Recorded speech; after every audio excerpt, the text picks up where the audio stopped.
muri yezimbabwe right now iwewe semuzimbabwe uri pama1 ndochokwadi chocho. Awa ndo anonzi ma1. Hakuna mbogara kwaita ma1 akadai so.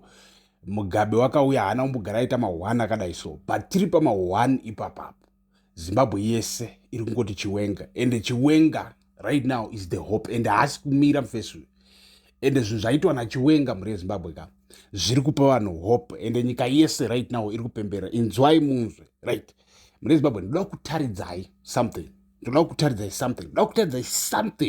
Right?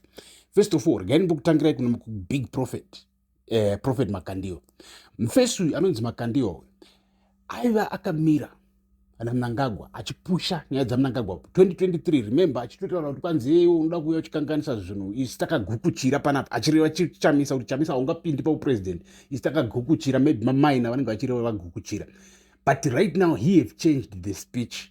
Musi uno takamuona achishora nyaya dzekupiwa kwemota, kupiwa dzimba dzemahara etc. Right? Chiwenga wakabudikira musi unoyu muri Zimbabwe achitaura iye nyaya yehondo, achishora hondo, but specifically achishora ari kuda kutanga musindo.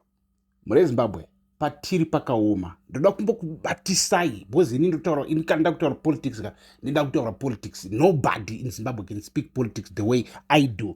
So pana mwanga ibvunza iye zita ndiani? Super Galo.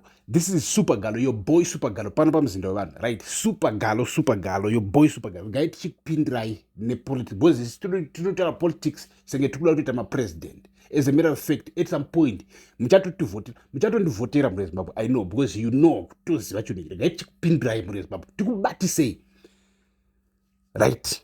Muri kuona muri Zimbabwe zviri kuda kuitwa naMnangagwa zviya zvekuestablisha a dynasty, a kingdom, or it's a kingdom still. It's that kingdom might be called ZANU-PF, but ZANU-PF will be owned by a certain family, a certain group of people, and a certain families. And it says right now ZANU-PF is owned by Mnangagwa's family, Tagbirei, vekwachivayo, vekwanasakupwanya, vekwachitimroriaria, vekwana vari padhuze naMnangagwa, right? They own ZANU-PF and it. So arikuda kuestablish a kingdom iri permanent. Ikuda kuti there won't be mavotes sezvamotoziva kuti zvirimo muCape 3. Regai ndikuudzai about chinhu chiya. And ndoda kukuudzai kuti Mnangagwa is not somebody wokuti unofunga kuti chinhu chaari kuda kuestablisha maybe ari kuchiwana musoro make ka kuti no, he is getting that idea from China. And ndoda kubatisai chinhu one. China pakaestablishwa that communist party yamuri kuona iri kutonga kuChina kuna 1950 something nana Mao Zedong, pakafa vanhu muri Zimbabwe because chinhu chiya chinoestablishwa nevanhu vakaronga kuti unoziva chii. They know kuti we are going to establish chinhu ichi, but tichida kuestablisha chinhu ichi we are going to face a lot of resistance, which means tichauraya vanhu. I mean, I'm not saying ndo zvakagagwa pasi zvikaitwa naMnangagwa, but ndinoda kukuudzai chinhu chiri kuestablishwa kuti ndo maplanigwa achinoitwa, ndo maestablishigwa achinoitwa chinhu ichi. You know very very well kuti you face a lot of resistance, but you know kuti tiestablishe chinhu ichi it will take that kind of sacrifice yekuti pachatopfuudzwa hobo vanhu, right? So let's look muZimbabwe right now. Gaitarise muZimbabwe right now. Chiponzwai zviri kukomplainwa kubva pakabudikira vana comrade Geza. Vaikomplaina chi? Hanzi mageneral edu apera. Ndoda kukubatisai chinhu ichi chakatoestablishwa everywhere. Kwachinoestablishwa chinhu chinonzi a dynasty, a monarchy, panotopfuudzwa vanhu hobo. Hani muri pabata. So ndoda kutaridzai chinhu one kuti it's either pachatopfuudzwa vanhu kana kuti vanhu vatopfuudzwa already ende vacharamba vachipfuudzwa, handiti, right? Oro Mnangagwa uchatomiswa. But ndo pandinoda kudzokerai pa one point yekuti chinzwai zvezvitaurwa naChiwenga in a very dangerous situation like this one. Mukomana anenge achiparidza achitaura kuti Hezekiah wakawedzerwa makore asi wakamapedza ari mujere. Mukomana anenge achithreatena kukanda ED mujere asi ari in a dangerous political situation like this. Wakatsika pai. Ndo saka chikuudzai kuti kachikuudzai kuti Zimbabwe Yese Yava Kungoti Chiwenga is the only hope right now muri Zimbabwe. Tasai muone because vakatadza kuchimisa chinhu ichi vana Chiwenga ndokutaurirai makingdoms akangura establishwa. China ine more than 1.4 billion people, but kune kingdom over all those people, and the kings are super massively wealth. They are so rich. And the kings, like the president Xi Jinping ne team rakirese ma team communist party of China, vane ma billions, in fact vane ma trillions emari, zvekuti it's almost impossible at this stage kuti uvabvise kuti izvezvusike kuchano chiti atakuda kuestablish a democracy. As a matter of fact, havatotenderi any criticism.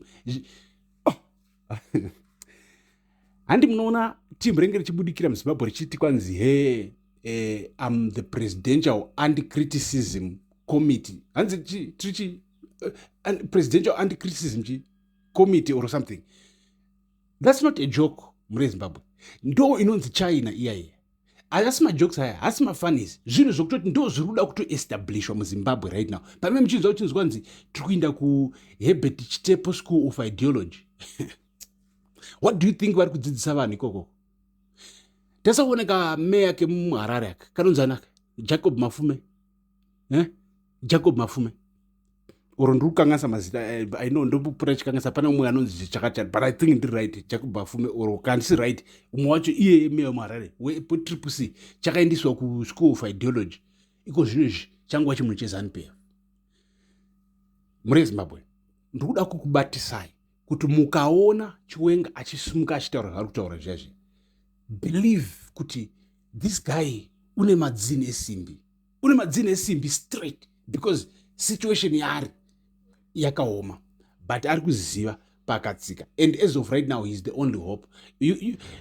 Ndechikuona muchibudikira muchiti iwe, where is Chamisa? What was Chamisa going to do pakadai so? Do you understand kuti politics dzofamba sei, especially politics dzemuZimbabwe? Politics, as a matter of fact, in every country, it's the military that decides, you know, the atmosphere, right? Mira.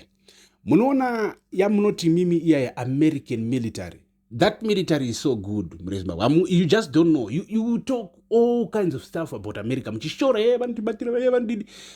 But iyo yamunoti democracy, the perception of democracy, chero muchiti under behind the thing chato democracy pani corruption parikuitwa say, but appreciate the perception of democracy. Just appreciate kuti kune vamwe vanhu vane power out there, vane mabomba, vane nuclear weapons, vane ma stealth bombers. Ndege dzongouya musingadzoni dzoya dzikubharurai vekuAmerica vane the biggest military variko, but those guys with all that power, they would say imimi ruzhinji, you are allowed to vote, voterai president wamoda, anditi, but vane power rakadaro rokuti vanogona kungokunyaradzai. Ndo zvikuitika muZimbabwe. Military muZimbabwe haisati yagona. In fact, mirai, remember muna 2017, remember muna 2017 Mugabe wanga akuda kuestablish a dynasty, anditi military muZimbabwe ikamira yakati mira zvisina basa muno muZimbabwe, hatisi kuzopenda picture iyoyo. Vanhu havasi kuzorarama under utongi hwedynasty. Imilitary yakamira ikamisa zvinhu. Ndopandinoda kutaridza kuti musambonyepegwa muchiudzwa kwanzi nyika yose pasi rino inotongwa nemilitary. Nyika dzese, hakuna nyika pano pasi isina kuestablishwa nemilitary. Every country pakatoitika hondo kuti ivepo. Every country on this earth. So nyika dzese dzinotongwa nemilitary, but zvava manje kuti pane imwe neimwe military kuti iyo yatora nyika iri kuzoda kuti vanhu vari kurarama munyika iyoyoyo vararame under what perception. So the beautiful thing, that's why I'm the biggest military in the world, which is the American one, yakaestablish a democracy. Yaestablish a democracy ndobva yati right pasi rese all other militaries, guys, itai izvozvo or otherwise stop pindira.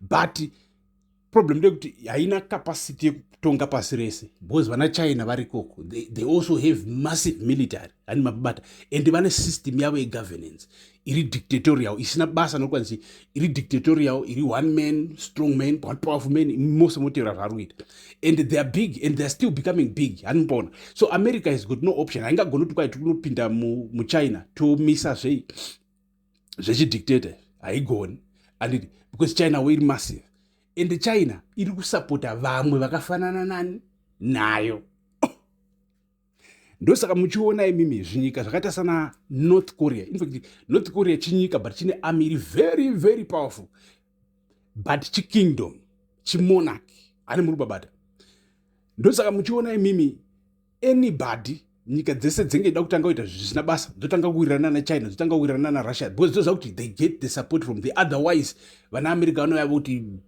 misa chinenge chako chiutongi chako isina basa checommunism chidictatorship isa idemocracy mune ino nyika anditi so mune Zimbabwe Chiwenga right now is the hope but is not only the hope we are hoping kuti military yedu yemuZimbabwe haisi kuzorega tichitongwa zvechitororo haisi kuzorega tichidzosegwa kumadynastic rulership ekuna 1919 gocha nhembe handiti kwai mutapa iwewe radzosera mutapa kingdom dhara but ndo same thing zviri kuitwa naMnangagwa the same thing dynastic rule ndo yakabvisigwa Mugabe isusu hatisi kuti besai Mnangagwa the best thing right now is Mnangagwa just stopping himself withdraw Chikeb 3 and you become a hero because as of right now Mnangagwa if he pulls up and say hey guys hold on chokai garai pasi inzwai munzwe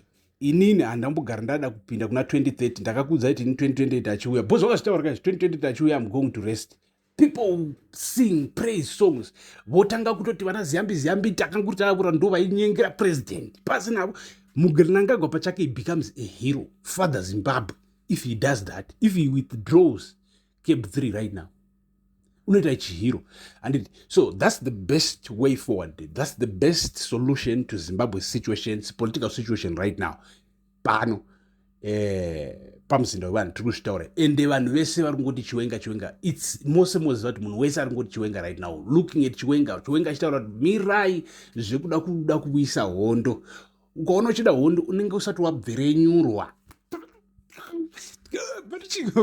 comrade kanzi unenge usati wabverenyurwa kanzi iwe unoona chimoto maziso light nomuka uziva kuti hondo it's a bad thing hondo is not a good thing at all saka musada kutanga musindo vakataura vipi Chiwenga munhu wese akati so tiripo muri Zimbabwe pana pamuzindo wevanhu wait for the next one because tiri kudropa fire.